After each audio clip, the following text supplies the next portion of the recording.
Selamat pagi sahabat Verbum Domini dimanapun kalian berada. Jumpa kembali bersama saya Frater Tibus Ui. Dan pada hari ini saya akan membawakan renungan berdasarkan pada bacaan Injil pada hari ini. Sebelum kita memulai renungan kita pada hari ini, terlebih dahulu saya akan membacakan bacaan Injil pada hari ini. Inilah Injil suci menurut Lukas. Dan katanya lagi, aku berkata kepadamu, sesungguhnya tidak ada nabi yang dihargai di tempat asalnya. Dan aku berkata kepadamu, dan kataku ini benar. Pada zaman Elia terdapat banyak perempuan janda di Israel. Ketika langit tertutup selama 3 tahun dan 6 bulan, dan ketika bahaya kelaparan yang hebat menimpa seluruh negeri. Tetapi Elia diutus bukan kepada salah seorang dari mereka, melainkan kepada seorang perempuan janda di Sarepta di tanah Sidon. Dan pada zaman Nabi Elisa, banyak orang kusta di Israel, dan tidak ada seorang pun dari mereka yang ditahirkan, selain daripada Naaman orang Syria. Mendengar itu, sangat marahlah semua orang yang di rumah ibadat itu. Mereka bangun lalu menghalau Yesus keluar kota dan membawa dia ke tebing gunung, tempat kota itu terletak, untuk melemparkan dia dari tebing itu. Tetapi ia berjalan lewat dari tengah-tengah mereka lalu pergi. Demikianlah sabda Tuhan. Terpujilah Kristus. Dan katanya lagi, aku berkata kepadamu, sesungguhnya tidak ada nabi yang dihargai di tempat asal. Sekali lagi selamat pagi sahabat Verbum Domini dimanapun kalian berada. Dalam tradisi Yahudi, nabi adalah pemimpin umat yang dipanggil untuk memperingatkan mereka agar tidak menyimpang dari perintah-perintah. Dari sini kita melihat bahwa nabi itu adalah orang-orang kepercayaan Allah, dan kita bisa menyebut mereka sebagai kaki tangannya Allah.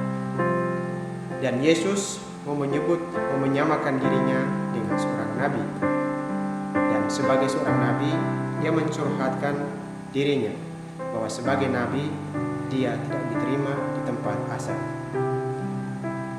Kita bertanya dalam diri, mengapa Yesus yang adalah seorang nabi tidak diterima di tempat asalnya sendiri? Pada ayat lain di perikop yang sama ada satu guyonan yang sangat menarik. Ungkapan dari guyonan itu demikian. Bukankah dia ini anak Yusuf? Kita tahu bahwa Yusuf itu adalah seorang tukang kayu, seorang yang sangat sederhana dan juga pribadi yang tidak dipandang dalam masyarakat.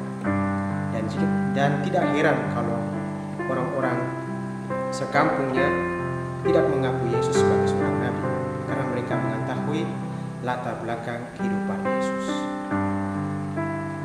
Dan satu hal yang menarik dari kisah ini, di akhir kisah pada bacaan Injil pada hari ini, dikisahkan bahwa Yesus tidak melakukan satu mujizat pun di daerah asalnya sendiri. Mengapa demikian? Karena orang-orang sekampung halamannya tidak percaya kepada Yesus, sehingga tidak heran kalau Yesus tidak melakukan apapun.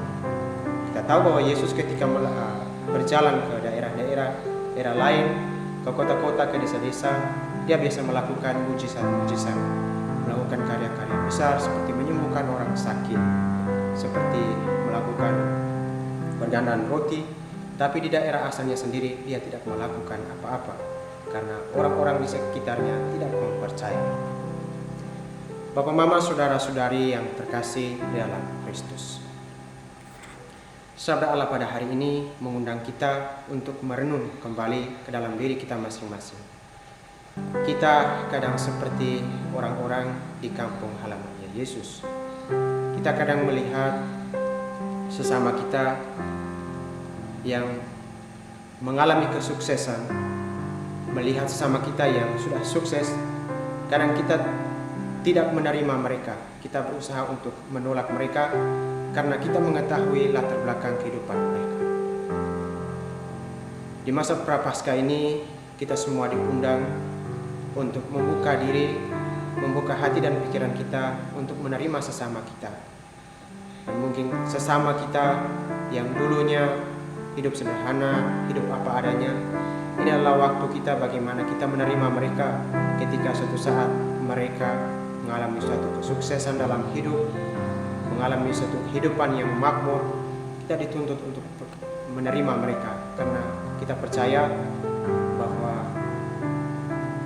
kesuksesan yang mereka terima adalah anugerah yang Tuhan berikan kepada mereka. Semoga rahmat Tuhan